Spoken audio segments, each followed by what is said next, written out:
Okay, picture this. You wake up at 2 a.m., right? You wander into the kitchen for a glass of water, flick on the light, and bam! You see those little brown shapes scattering at lightning speed, completely disappearing under the stove or behind the toaster. Ugh, it is literally the worst feeling. Well, today, in this explainer, we're going to look at how to end that nightmare permanently. And no, we're not talking about bringing in complicated, expensive chemicals. We're going to dive into some ancient wisdom, following a real documented experience from a working Amish farm. $400. That is the price of pure, unadulterated frustration. You go out, you buy the fancy sprays, you call in the exterminators, you basically force your whole family to evacuate the house because of all those toxic gases, and then, what happens? The bugs just come back. The sources we're unpacking today detail a 31-year struggle with this exact headache. It's basically paying money just to lose a never-ending war. But everything kind of shifted back in 2019. By complete chance, the author of our source found themselves visiting a working Amish farmhouse right in Lancaster County, Pennsylvania. Imagine walking into this bustling, warm kitchen. The windows are wide open, there are absolutely no screens to keep the bugs out, and there's food just sitting right out, uncovered on the table. You would fully expect to see those little black bug traps we all hide behind our trash cans, right? But here's the crazy part. There wasn't a single insect in sight. The wooden floors were spotless, and all they had was this one little ceramic dish near the wall with some white powder in it. Seeing this, of course, prompted a burning question. They asked the grandmother of the house, Mrs. Stoltzfus, what her secret was to keeping this giant farmhouse kitchen totally bug-free. She just gave this quiet little smile, walked right over to her pantry, pulled down 2 glass jars, looked over, and simply said one word: together. Section 1. The Sugar and Boric Acid Secret. So Mrs. Stoltzfus explained that the first jar held boric acid. Now, before you hear the word acid and assume it's some harsh synthetic poison, it's actually not. It's a completely natural mineral mined straight out of the earth. People have historically used it in their homes since the 1860s as a laundry booster and even a wound cleaner. But the real secret to why it's so perfect for pest control: insects literally cannot detect it or smell it, so they have zero instinct to avoid it. Okay, so what about the second jar? That was sugar, but there is a massive catch here. It absolutely must be powdered sugar. She showed how you mix equal parts of the boric acid and the powdered sugar, and then you just shake it up in a jar until it looks like fine snow. Why powdered? Well, it's brilliant. A roach physically cannot separate the enticing sweet sugar particles from the lethal acid particles. After mixing, she just placed tiny little mounds of this snowy powder onto flat lids. Now, the absolute most crucial part of this whole operation is where you actually put the bait. Her advice was super clear. Stick to the dark spots where roaches travel while the house sleeps. We're talking behind the refrigerator, under the stove, tucked away inside cabinets. Oh, and here is a massive warning highlighted by pest control experts. Do not spray any bug killer near these lids. Seriously, don't do it.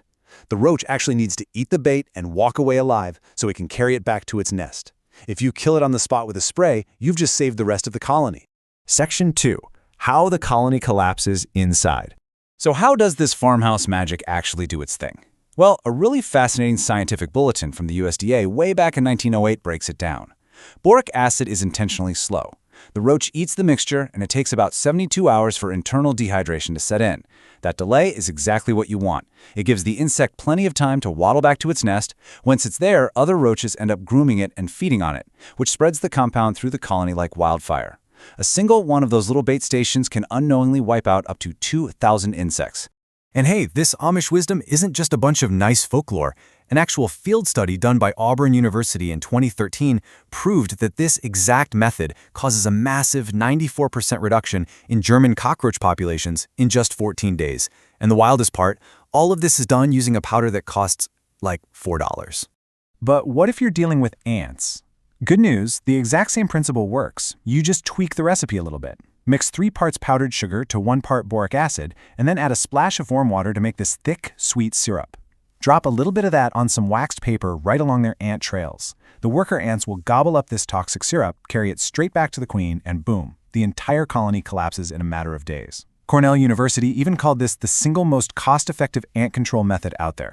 Now, if you live in an older house, you know they have these little gaps everywhere. Builders actually call them entry highways for bugs. Think gaps around water pipes or those hollow spaces behind dishwashers and baseboards. You don't need to go crazy caulking every single one. You can just grab a small plastic squeeze bottle and puff a super light, almost invisible dusting of dry boric acid straight into those gaps. Honestly, just a tiny amount is enough to protect a whole house. Section 3. Bay leaves, the natural shield. Okay, so once you've successfully eliminated the bugs inside, how do you stop new ones from ever crossing the threshold? Well, Mrs. Stoltzfus had a second secret: whole dried bay leaves. Actually, that is the exact reason her kitchen smelled so distinctly wonderful. Bay leaves contain an incredibly potent compound called eucalyptol. To us, it smells great, but insects find it absolutely unbearable. It acts like an invisible force field. A roach will literally refuse to cross a barrier of bay leaves, and a 2016 Penn State Extension study actually confirmed that these leaves repel roaches by a staggering 87%. So how did she set this up? She just took some dried bay leaves and bruised them gently in the palm of her hand. You don't want to crush them to dust, just bruise them enough to release those essential oils. Then she popped 3 or 4 leaves into every cupboard, put 2 on the windowsills, and hung a cute little cheesecloth bundle by the basement door. The Amish swap these out about 4 times a year, and the whole thing costs about $2. Section 4. Why did companies hide this secret? Which brings us to a rather glaring question. If this works so perfectly, why did an entire generation forget that their grandmothers used it? The answer, according to our sources, boils down to a very big number: $22 billion. Yep, that is the massive annual revenue of the American pest control industry. They thrive on recurring chemical treatments. Back in the 1950s, chemical companies rolled out massive ad campaigns to convince everyone that these old, simple powder methods just didn't work anymore. Boric acid got shoved to the back of the shelf, and people just forgot. Our explainer really points out a dramatic contrast here. Think about it. On one hand, you have this modern business model that charges you around $90 a quarter for chemical sprays. Sprays that intentionally fade away in about 6 weeks, practically guaranteeing that you come back as a customer. On the other hand, you have this Amish wisdom. It costs $4 total, uses natural minerals, and works for years. And that longevity is key. The really crucial thing to understand here is that boric acid does not break down, and it does not evaporate or lose its potency. That almost invisible dusting you puff behind your refrigerator today, it's still going to be sitting there, quietly taking out roaches 3 years from now, just as long as it stays dry. It simply doesn't go away. So, to wrap up the personal story from our source, after that eye-opening visit to the Amish farm, they went home and completely changed their approach. They threw away every single toxic spray can, canceled their exterminator contract, and just followed Mrs. Stoltzfus's method to the letter. The final result? 6 full years without a single bug in the house. So, I've got to leave you with this question. Which room in your house has been the absolute worst battleground for bugs? And more importantly, are you ready to try a little Amish wisdom and actually reclaim your home this weekend? Seriously, give it a shot and see what happens over the next 14 days. And hey, if you're curious about the secret the Amish put in their wells to keep their water perfectly pure for a century, well, you'll just have to join us for our next explainer.